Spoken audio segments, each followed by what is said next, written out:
NJ.com and the Star Ledger welcome to the Rutgers Rant, your one-stop podcast for the Scarlet Knights, with your hosts Steve Politti and Rutgers insiders Brian Fonseca and Pat Lenny. Let's start chopping. All right, everyone, welcome back to the Rutgers Rant. Coming off a, 42-20 loss? Something like that, right? Out in Southern Cal, three of us get a nice little trip out to Santa Monica, walk the boulevard, all that fun stuff. How you fellas doing? Did you like LA? Did you have a good time? I loved it. College, yeah, I love it. Yeah. I love it. It was great. Spent some time, even a day after, did the whole Hollywood thing. It was very fun. Very fun. I had a great time. I liked it.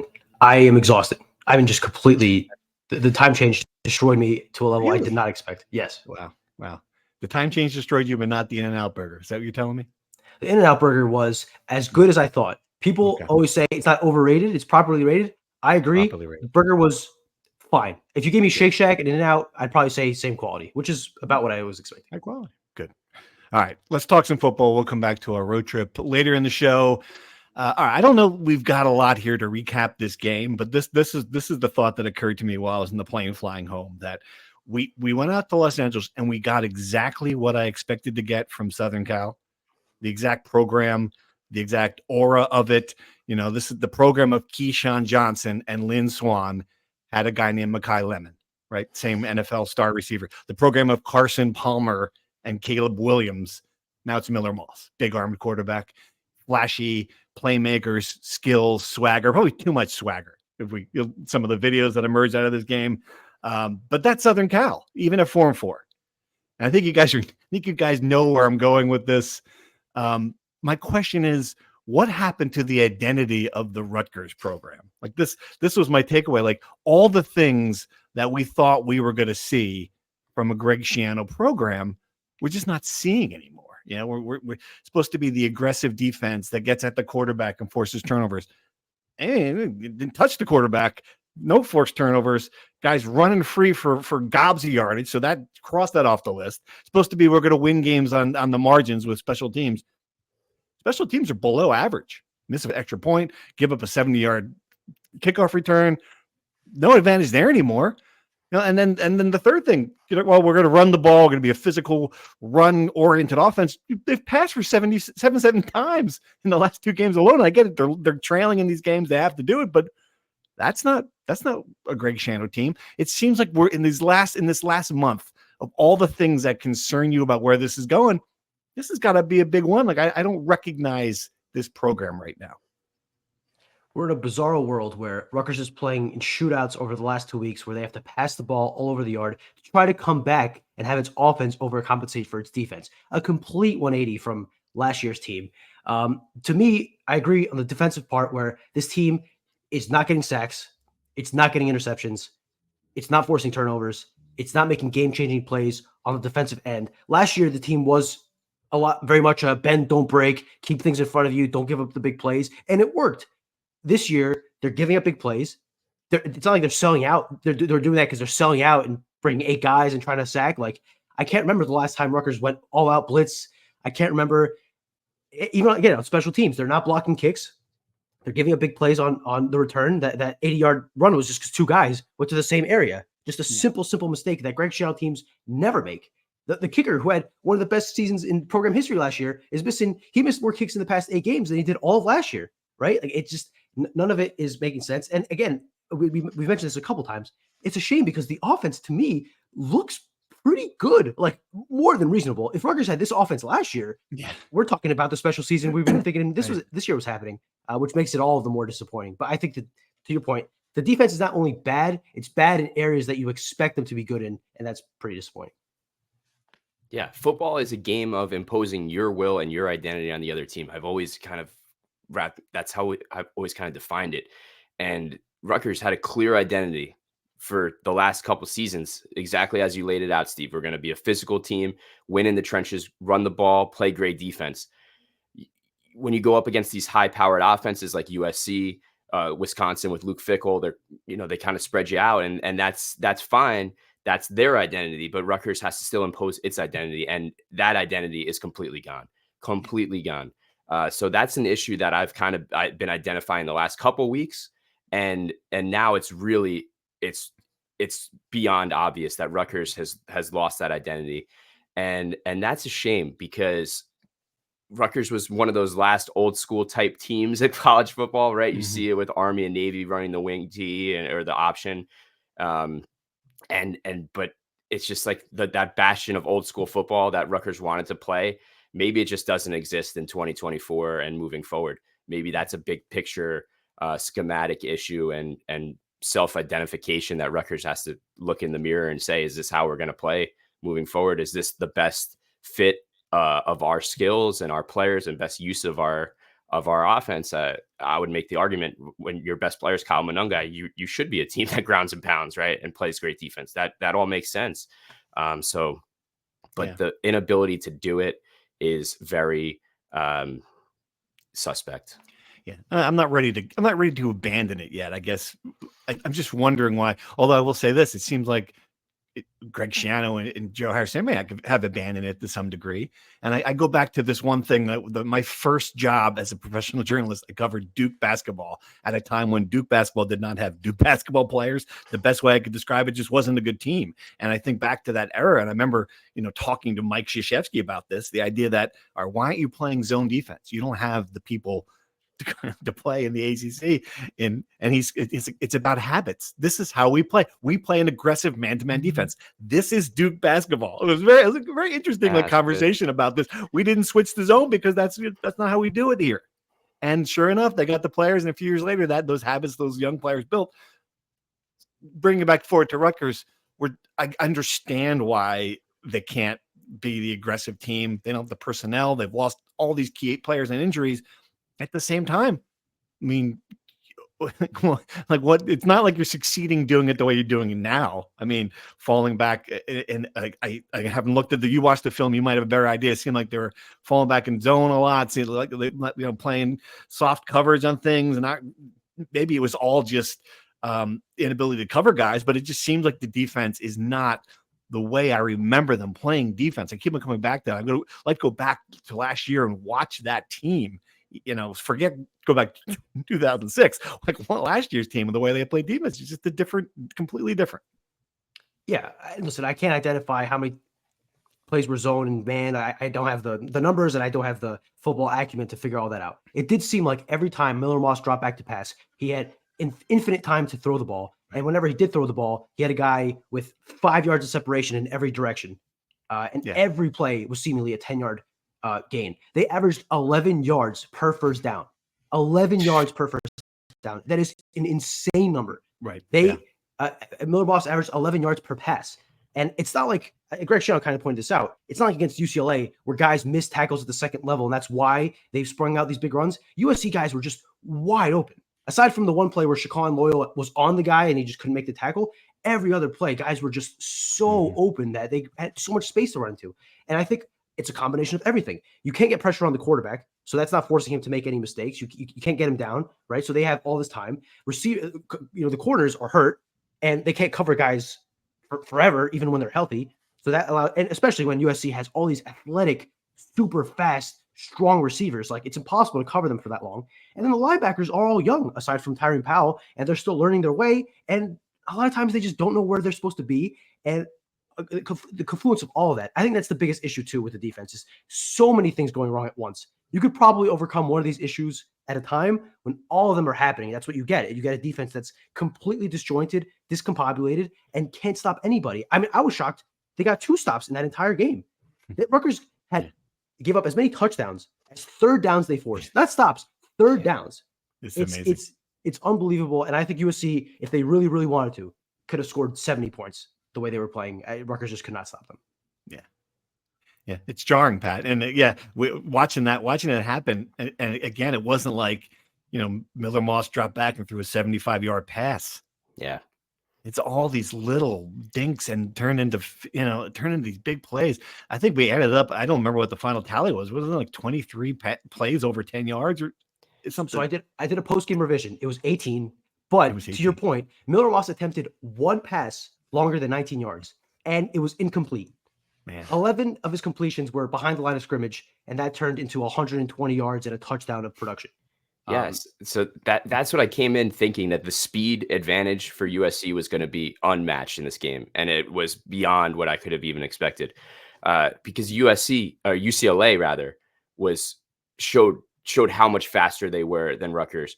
And maybe that was that Pac-12 style that we haven't seen in years. We've been used to seeing these physical type Big Ten games. And then these two speed teams come in and just completely obliterate Rutgers from a speed perspective. Maybe that's a bigger picture type thing to think about. But what's amazing to me, and all the stats you guys just put out just made it jump out even more. Like, Rutgers was still in this game, right? 28-20, have the momentum, and then that Mekhi Lemon 70-yard reception catch and run happens. It's amazing. And this is more of an indictment on USC to me, that USC didn't just blow Rutgers out of the water. The fact that it was that close of a game midway through the third quarter was still kind of like, come on, USC, like you should be better than this, or give some credit to Rutgers for keeping it close. But like 28-20, you're still feeling like Rutgers had a shot to win the game, despite how lopsided it felt. Well, I think that's a credit to the offense that was keeping up with USC's sure. defense, right? Like, and I think the shame is that they probably could have been neck and neck had they converted on some of their opportunities in the first half. Ethan Kaliakmanis, and he took blame for this, but he misses Dymere Miller on a wide open pass down the middle of the field on a 4th down. That's a touchdown instead of a turnover on downs.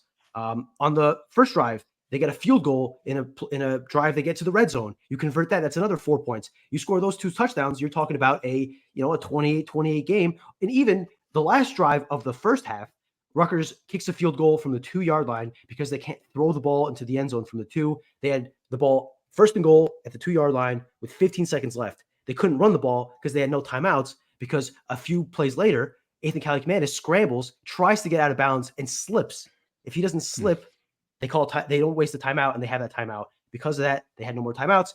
And Greg Schiano mentioned that this was a decision, right? You're on 4th down at the 2-yard line with 4 seconds left. You have one play. You either kick a field goal and get the points, or you run Kyle Monangai and try to score a touchdown. I lean towards trying for the touchdown, right? I can understand why he went for it, because you get the ball back to start the second half. But this is all to say, the offense kept up with USC. The offense did its job 2 weeks in a row. The defense just could not get a stop that allowed them to kind of get over the hump. Yeah, and one of these questions we didn't ask about the field goal, but he answered it anyway. At the time, I was like, "Come on, man, you're not going to win this game with field goals." As you think about it, though, I don't know. I can see what he was saying when he explained what his thinking was: get some momentum, get some points. I mean, it wasn't, again, like Pat mentioned, it wasn't one of these blowout games at halftime. They were still in it at that point, theoretically.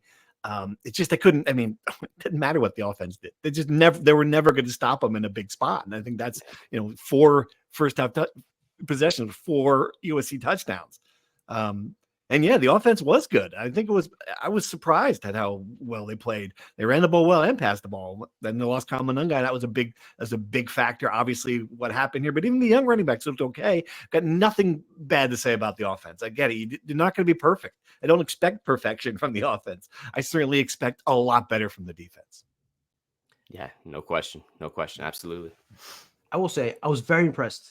I know we've seen Kyle Monangai do this a lot the last 2 years. I was so impressed with his ability to turn nothing into something. I mean, he was dodging tackles, carrying guys on his back for extra yards, creating offense where there was just nothing.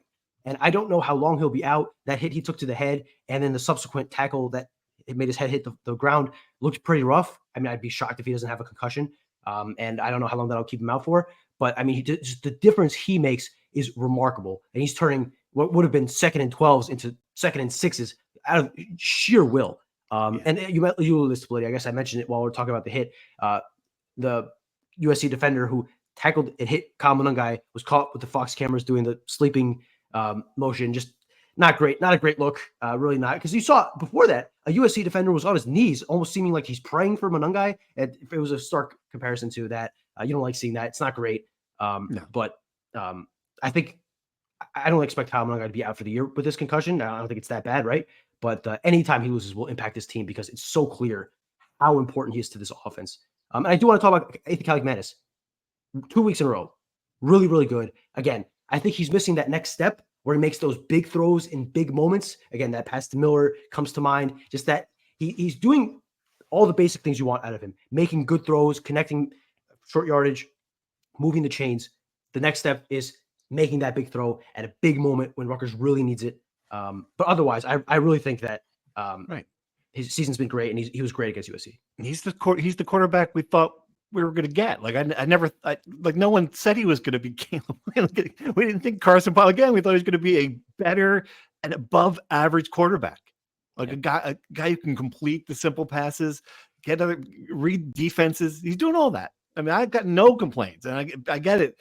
People, you would want ideal world. You would want a better quarterback than he is, but given the options they had, given the, I think he's been fine. Absolutely. And think about this. This was a great stat that came out of this game. This was the first time a Rutgers receiver had double-digit catches. Speaking of Dymere Miller, he had 12 catches. It was the first 11 for the first time since 2012. 2011 again, since Mohamed Sanu had that many catches against Army. And that just showed that like they got the receiver, they got the quarterback. Mm-hmm. The offense is elevated. They're in these games because of the offense, and then the defense was such a strength. Top 20 in all these categories last year is now going to be, bottom third at least in terms of yards allowed, points allowed, third down efficiency, red zone, all going to be very, very alarming statistics. And especially early in the season, we hammered Rutgers for its inability to get after the quarterback. They were almost dead last in tackles for losses and sacks. They're still down there. There's not an issue on this defense that's not alarming. Every single thing is a 5-alarm fire.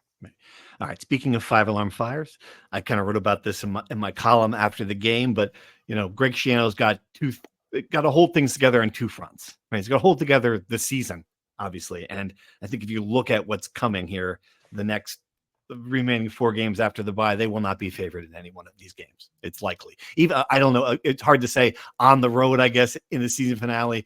Don't know where Michigan State's going to go, where that season's going to head, but still, you're on the road. Chances are you won't be favored there. So you're looking at Rutgers' is uphill battle to get to the 6-6 level for a bowl game minimum. Like that would be at this point would be just a great turnaround for this season. Like you'd sign for that in blood at this point. 6-6 get me to Detroit, wherever it is. But the other part of this is, and this is I think the bigger problem, is holding it together just from a big picture programmatic standpoint of all the things that happen when a team goes off the rails like this. And I think you're seeing it already. And that to me is the bigger concern, right? You've got already a decommit from a quarterback recruit this weekend. You got some negative publicity we're seeing. If you look at it, what USA Today kind of put them in the programs. We have reached a point where Greg Schiano 2.0 is trending toward failure. That's what Dan Wolken of USA Today wrote. You're starting to see that stuff out there. This is a really precarious spot right now for this program. Yes, they've had decommits 3 straight weekends now. And you could explain all of them in a vacuum. The quarterback, I think, if I understand the reporting from our friends at Rivals correctly, has been emerging as a junior this season, has had a really good year. And it's a lot more to do with that than with Rutgers' collapse. But I think that certainly doesn't help, right? So, again, in a vacuum, you can explain all these decommits as a conjunction. That's now 3 decommits in the 25 class. The star jewel of your 26 class is decommitting. You're 4-4. You lose 4 straight games going to a bye week. People are starting to notice on the outside.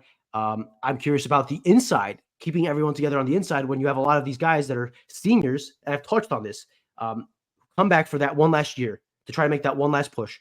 You're 4-4 at the bye week. Are you really going to go all out and play for the Senior Bowl? Not the Senior Bowl.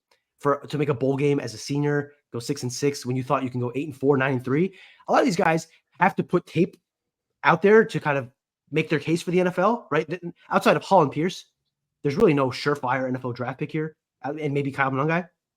So these guys do have the incentive to go out and play well to build their draft profile that way. But I mean, if you're looking towards the NFL, do you really want to risk your body when a lot of these guys are already banged up? A lot of these guys are the ones that Greg Schiano was talking about playing at 70, 80%. Do you really want to go out there and risk your body against Minnesota to go to Detroit? I I don't know. That's part of the challenge for Greg Schiano, is to incentivize those guys to keep going and to keep playing. Because if one guy or two guys starts thinking, maybe I don't want to do this anymore, that might become the same way that the trickle effect happened in January, where these guys all decided to come back together and that kind of built a snowball. This could be the inverse, where one guy says, I'm not sure I want to do this, and that can go the other direction. So a lot to hold together for Greg Schiano. It's going to be a really key bye week here in that sense. Yeah, absolutely. I just want to say one more thing about USC, and I tweeted this and caught some slack for it or whatever. USC had 4 defensive starters out in its secondary. 4. Rutgers was dinged up. Of course, we've been hammering this for weeks that these injuries are mounting, and it's right. They're playing at not 100%. But as many people have said, like, the injuries just can't be an excuse anymore. All those guys were on the field that were questionable. Even Aaron Lewis played. So like, it's just, I'm starting to trend towards it being more of an excuse than anything else. Like, if you're good enough to play, then you can't go back on it. Oh, we're playing banged up. Yeah, sure. Every team's banged up. That's the way it is. Mm-hmm. And USC clearly didn't make any excuses in this game. You lost. Go ahead. Say, Robert Longer being acknowledged. I asked him if he's playing hurt, and he said, if I'm on the field, I got to make the plays. So I think the guys are all on the field are all kind of following your idea, Pat. Yeah. Rutgers lost Mo Torre, clearly most important defensive player in August. Mm-hmm. Sure. Tough loss. They've not recovered from that injury from a defensive standpoint. The defense has been bad. We talked about it. The Howard game. The defense was not what we expected. Not because of injury. I mean, it's certainly, I get it. Injuries have impacted this team greatly, but it's more than that. I totally agree with what you're saying.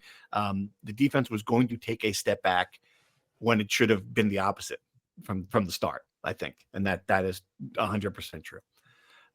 There are things I wonder that we can't quantify, right? But you lose a really, really good linebacker coach in Corey Heatherman, who goes to Minnesota to be their DC. That means you move Joe Harris-Simiak to pull double duty as the linebackers coach and the defensive coordinator. Does that stretch him a little too thin? Again, I don't know. I'm just kind of throwing it out there that it is a thing. Then you have 2 coaches on the defensive line, and yet that unit has not taken a step forward. You could argue it took a step back. It's been just as bad, if not worse, than last year.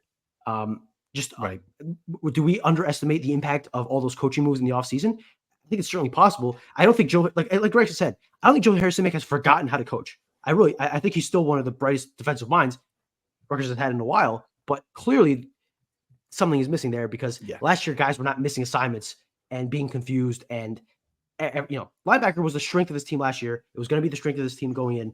And I just don't think losing your best player can explain why they've been so bad this year. Right. Yeah. The other part about the defense, and to me, it's a different beast, different animal when we're assessing coaches than when we're assessing the offense. Because when Greg Schiano hires the offensive coordinator, that person is running the offense. Greg Schiano's a defensive coach. This is his defense. This is his philosophy. I mean, this is his 40-year coaching career is built around this. Right. This is him. Like, I can't just go, oh, Harris-Simiak, got to get rid of the defense. I can't look at the line. Sorry, I just can't look at the linebacker coach here. This is at the very top of these problems, right? To me, it just you be rearranging the furniture if you're talking about defensive line coaches, and maybe they make changes there, but those guys are recruiters above anything else, right, Pat? I mean, that's not. Yeah. I get it. They're position coaches, they're practice, but you're looking for guys who can bring in talent at some of those jobs. Absolutely. And you're right. It goes all the way to the top. This is not like actually, I don't know, because the more I think about it, like, there are some games I watch and the fundamentals are just so off. And then I'm like, maybe it is here's a very X's and O's type thing that's not getting done in practice. And maybe it's that. And then you think about it. No, it's philosophical. No, it's literally everything. There's no other way to put it. And that falls on the guy at the top. Well, this is a good transition to some of the questions we got, because there are a lot of staffing questions. And several people asked this one: should Schiano take over more of the defensive play calling in the bye week? He's got an opportunity to do it now.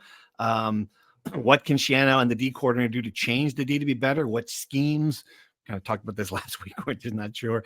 Tony and Lawrence had a specific one that is just so true. It seems like SC got 100 yards and simple dumps to the running backs in the flat that were totally uncovered. I get a busted coverage once, but it kept happening. What is up with that?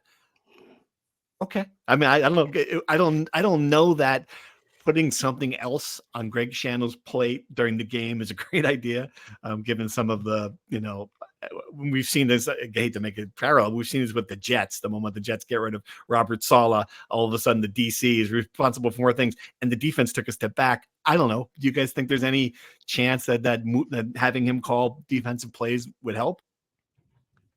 I think they're going to have to make some schematic changes, and it seemed like Greg alluded to that at the end of his press conference with talking about things they have to think about in the bye week, and I think that'll help. Again, I think ultimately the issue here is talent and inexperience, and that's not going to be fixed in the bye week. Right. Daryl Jabome isn't suddenly going to become twice as talented and 4 times more experienced because they have a week off, right? I think there's only so much you can do in that area, and that's a big reason why they're struggling, because Mo Toure, if he was in there, would be a lot more experienced and a lot more talented and would be able to cover a running back out of the flat a lot better. So I think to answer your question, making coaching adjustments is the only answer. Will Greg Schiano be the one to do it? I don't know, but I would be surprised if they didn't. Again, to the question earlier, I don't expect them to be playing, giving receivers 10 yards of cushion and doing whatever they're doing now. I think they'll adjust somewhat because they have to. I will say the thing that's going to help Rutgers the most coming out of it. Sorry about that. Lost my mic. The thing that's going to help Rutgers the most coming out of its bye week is that it's facing Minnesota, a team that's not going to blow you off the field with speed all over. It's more of take out all the coaching and the storylines there. Rutgers and Minnesota are very similar from an identity standpoint. They're teams that are physical, run the ball, play great defense. So I think more so than anything else, it's finally a matchup that Rutgers can be more on the same playing field with. So I think more than anything else, it's going to be a matchup, and then you'll get the extra week to prepare for it. I think that's the best news for Rutgers coming out of the bye. Right. All right. We got a bunch of other questions on the depth NIL situation. This has become a very popular topic, and I think it's going to be a dominant topic of the off season. Chris Guida. I don't know how you pronounce your name, Chris. I'm going with Italian Guida because they're sounds like a Netley issue. On the Twitter, recognizing that actual NIL totals are a total shot in the dark for the most part, do you think Indiana or Illinois have 2 to 3 times what Rutgers has available for football? I think we would round about par, but maybe Mark Cuban helped them with depth. I love Mark Cuban. That's good. Still doesn't excuse poor coaching. How much NIL money do we need to stop being a developmental college football team? That's Steven in Berlin. All right, let's dive into this because I think the other big problem that Rutgers has this year is Indiana, and to a lesser degree, Illinois. But the Indiana thing, that is not just a team that might crash the playoff. Oh, heaven to Betsy. But the team that, Rutgers fans sees that and goes, well, what the hell? What's up with that? Why can't we have a season like that? And I think there is obviously an NIL part of this, right? I mean, from what we understand, I don't know what the number is. We've heard $9 million. I mean, the things that are being thrown around. It obviously it had an impact on this. But the one thing I will say, right, is Indiana built this team with 13 guys from James Madison and a MAC quarterback. The other part of this, it's not like they were outbidding Alabama for offensive linemen, right? I mean, I understand that I'm not being naive. They have more money for the payroll, thus we'll have a better chance getting players in the portal. I understand that, but to the point, it's not this exaggerated Oregon 25 million thing. Indiana is a complete anomaly. This is why it's such a captivating thing is that this stuff like this never happens in college football. This is one of the worst programs. This is the program with the most losses in Division I history, having its greatest season in 60 years, right? This is a complete anomaly. Kurt Signe is a great coach. He brought a lot of great players from JMU. He got a lot of good players from the portal, including one that Rutgers wanted in CJ West, right? And they have a light schedule that they ran right through, right? I think the confluence. Can we just say Nebraska before we light schedule? But 56-7 over. That's a pretty good win. Sure. Listen, I don't disagree, but I think we're missing the forest for the trees here, comparing it to Indiana, because Indiana is such an anomaly. Here's what I'd like to say. I remember when Keith Sargent had his great reporting about NIL, name, image, and lagging behind, and everyone was saying classic NJ.com, negative NJ.com. That can't be true. I'm being told that our NIL is not that bad. Oh, why would they lie? And now all of a sudden, when they're 4-4, it's why didn't anybody mention the NIL is bad? Well, we tried to tell you a year ago that Rutgers is completely lagging behind in NIL, does not have the same money as its counterparts, and it's showing now. Rutgers forever has had to be a team that does more with less. Rutgers has never been the most well-funded athletic department in any league it's played in, including the Big East. Greg Schiano has built a program in the past and now off of getting young developmental guys, building them up, and winning games with them. It worked last year. It's not working this year. It's not going to work every year. This is just kind of the way it is. And unless Rutgers finds a Mark Cuban, which I highly doubt, it's the way it's going to be, right? Right. Does NIL play a part in this? Absolutely. And anyone who says no is naive, because the more money you have in NIL, the better players you can get. And the better players you have, the better you play, right? Coaching helps that, but it only does so much. The Jimmies and Joes still matter. The more talented teams still win more on average. And the more talented teams are the one with the most money. And again, unless there is a radical shift in the way things have happened at Rutgers for the last 150 years, Rutgers will always be among the bottom in any league it plays in NIL money. It's a matter of the coaching staff having to do more with less. Clearly this year, that did not work, but that's what it's going to be for the foreseeable future. Yeah, but my problem with the NIL situation is, well, many things, obviously, but the lack of transparency with this is something that I have a problem with. Like, they're going to start losing a losing streak, and now we're like, well, gee, if Johnny in section 230 gave more than his $20, maybe this would be better. I just don't believe that to be the case, and I don't know, these are big time people who are giving money here, and I have no idea what it is. Like, I have no idea. Like, I know that all of the money is not just from the Knights of the Raritan. Greg Schiano keeps all this stuff close to his vest. I don't know what the number is. I suspect it's bad, but I have no idea. And that's part of the problem with the NIL game. I don't know what the number is. I don't know the number that Rutgers needs is. I don't know who they're spending the money on. Like, it's just the whole thing. It's complete. It's shrouded in secrecy. And I love where it's going, where we're going to blame Pat Hobbs on the way out the door. And he was an obstacle to all of this. I get it. He fought it. He was small-minded. He didn't want to do it. He didn't want to be bothered. He thought it was, he not following the letter of the law. He completely screwed that up. One of his big things he got wrong. I do not know, though, if they had the most aggressive person in that job, how much different it would be, because I don't know what the number needs to be. It's just, the whole thing is just really, really strange to me. I don't know. Do you guys disagree with this? So, best case scenario, Rutgers has unlimited resources in NIL. They go out and get which quarterback? Whoever they want. Whoever they want. Resources. It would have been Kyle. It would have been Kyle McCord. They could have gotten Cam Ward. Would have been Kyle McCord. They could have gotten any quarterback, any defensive end, any left and right tackle, any guard, any center, any linebacker. It's just Cam Ward's another still not coming here. It's just another excuse. We can't sing the praises of this team was going to be great because it had all this experience coming back, all this talent, and then here we are now. Right. Now that it's falling apart, to blame NIL after we probably said, oh, Rutgers got all these guys back. NIL must have played a big part in getting all these guys to come back, right? So it's just absolutely. And so it, again, as Steve said, it's so shrouded in mystery. You're never going to know the truth of it. And you don't know Indiana. Who knows what Indiana, right? Like, I don't know. You just can't trust it. The last thing I'll say about Indiana, I get roasted every single week because at 4-0, I put out this stupid tweet that's going to be a freezing cold take of my life that Rutgers should have been in the top 25 over Indiana. And now here we are. It's cold in here, Pat. Someone turn on the heat. It is awful. But my point at the moment, if for anyone who cares and anyone who wants to listen and hear me out, the point I was trying to make was at 4-0, Rutgers' Rutgers win over Washington was better at the time than any win that Indiana had, even though they were a routing team. They were routing bad teams. So that was my argument at the time. And now it just looks absolutely freezing. Little on the chilly side. The bright side here is that revenue sharing is coming, right? And that will even out the playing field, and it will depend less on the donors. The donors will still matter, right? Teams can still give out legitimate NIL through donors that will help bolster it, but that'll even out the playing field. But again, NIL has always been a problem. And is it coming next year, the revenue sharing? I don't know. That I truthfully do not know.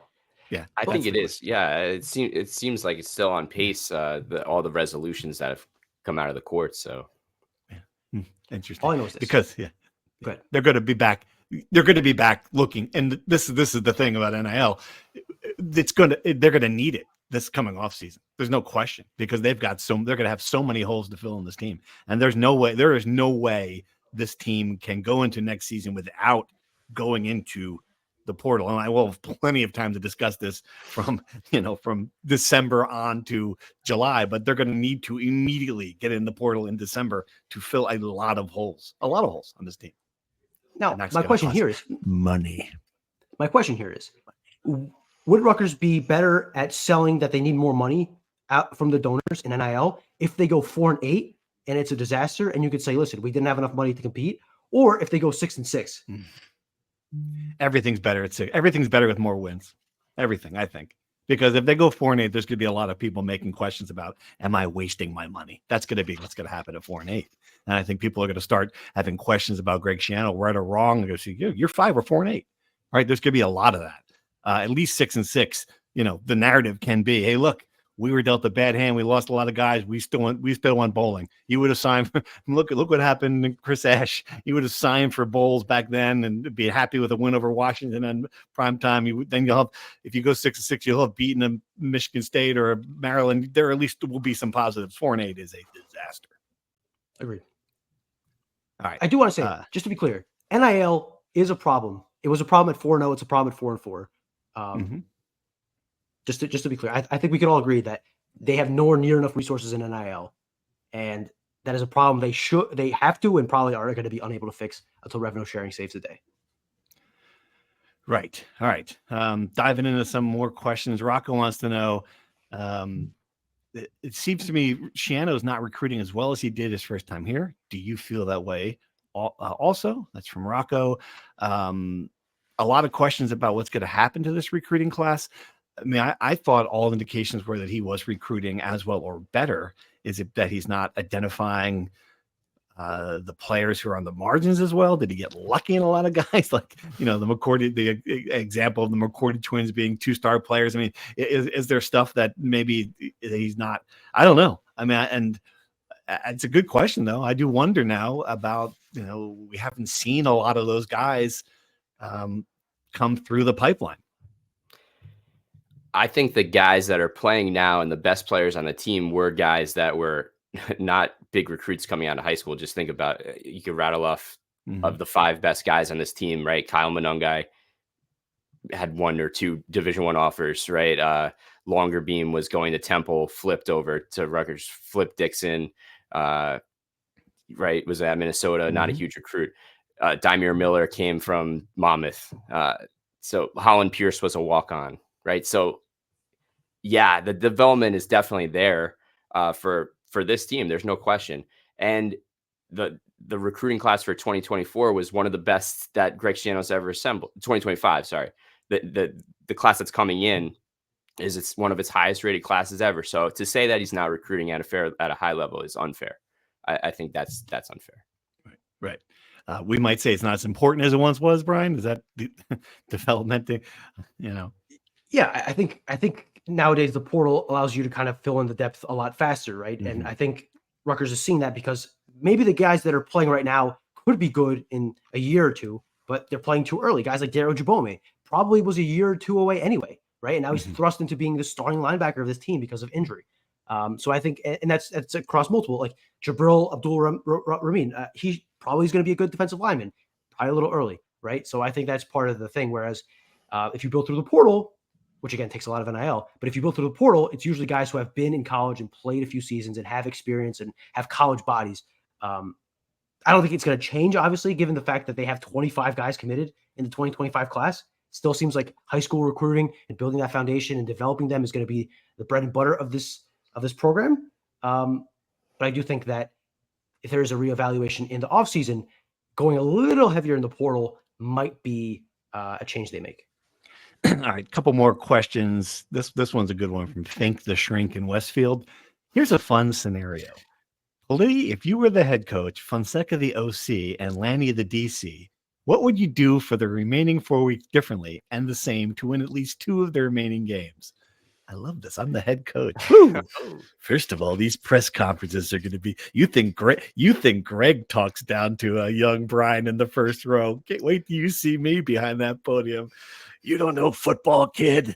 What would we do though? Let's take this seriously. Well, I mean, I think the one thing that I would do is make sure I'd want to be aggressive in every possible way. Offense, I want to throw I think about it, and Sean Gleason really got a bad rap at the end, but his first 2 years there, where they were running some stuff, they were being creative, they're catching teams off guard with stuff that you didn't see the week before. It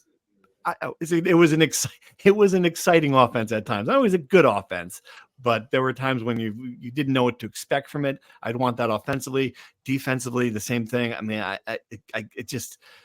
want more aggression. I want to see this team closer to the team that I expected to see in the style of play. I guess that's what I would do. I don't know if that would mean personnel changes. I'm going to leave that to you guys. That's the directive from the head coach. You're the coordinators. You figure it out. What do you got? I would do approximately the same thing that they're doing. Throw the ball maybe a little bit more to Christian Dremel.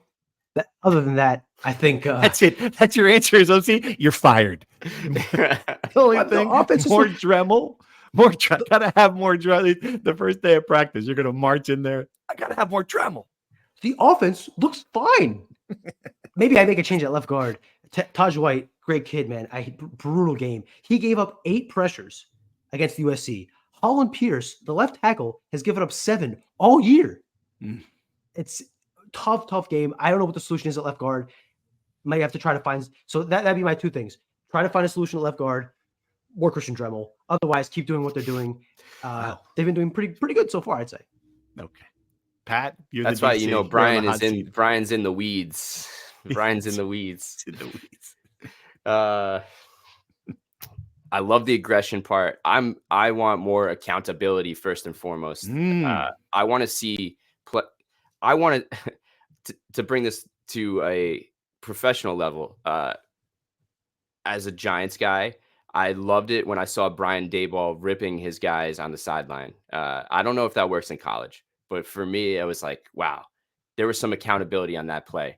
And these guys that are on my defense are not getting it done. I want to see them held accountable on the field. Or if you're not going to be, if you can't cover and you're playing hurt and you can't go, it's time to move on. We need the next guy up. It's that point. It's that point where everything we've done to this point is not working. We need wide scale changes. And if it's not going to be from an accountability point, playing time point of view, then we're going to need whole scale changes. That's above my pay grade as a Rutgers Rant guy. All right. Last question.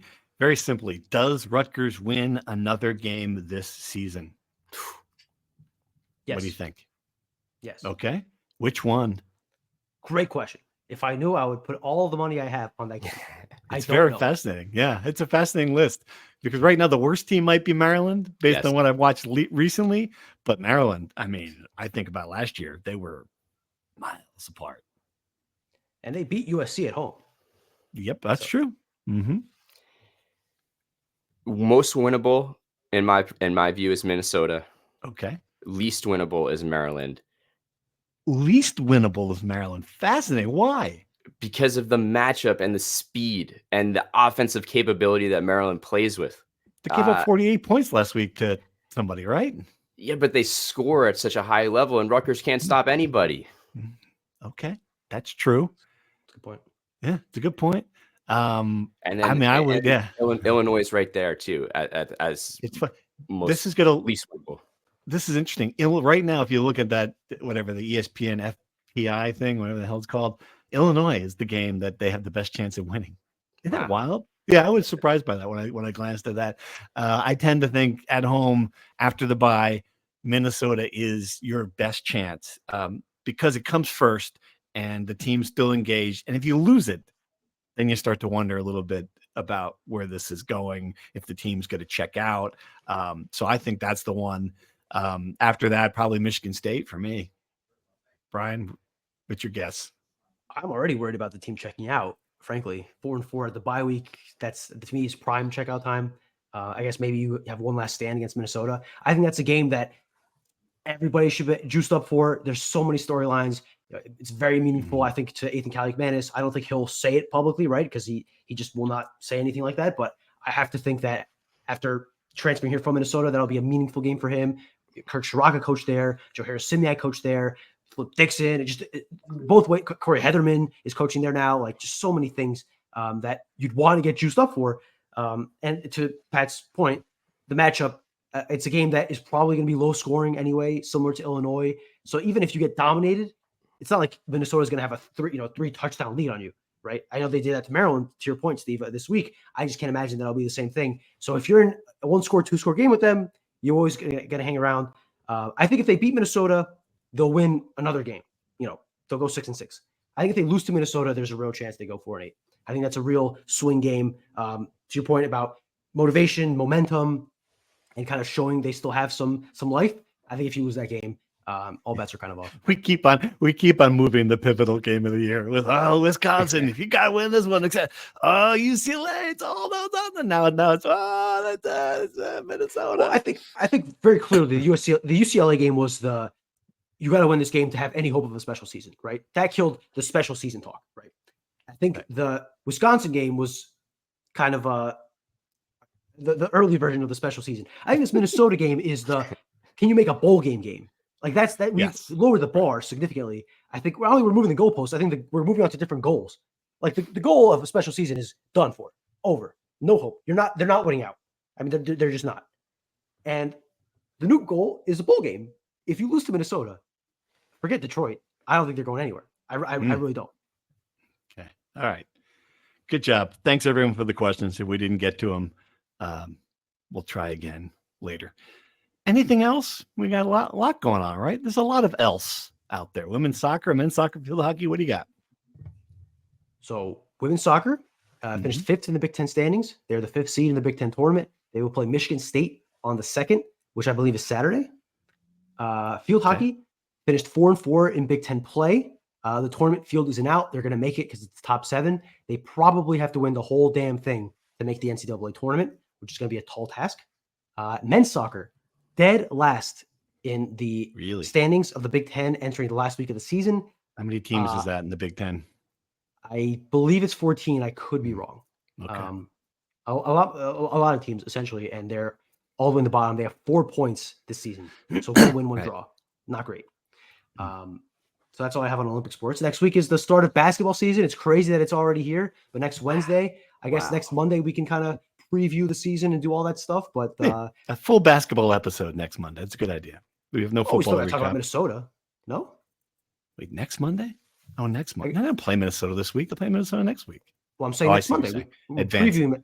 I guess we'll save the Minnesota talk for Wednesday's preview episode.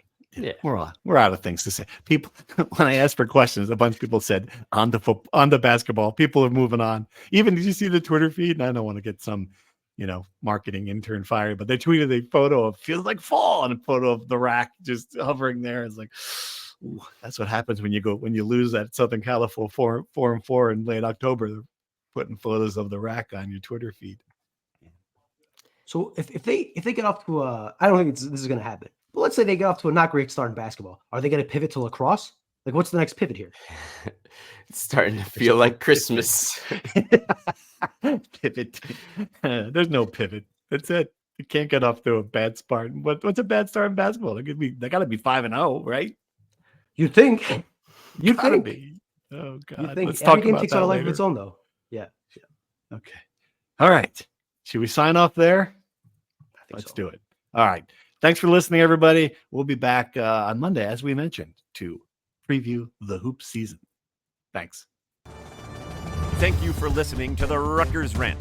To participate in the conversation and receive live updates about the Scarlet Knights directly to your phone, sign up at nj.com/insider.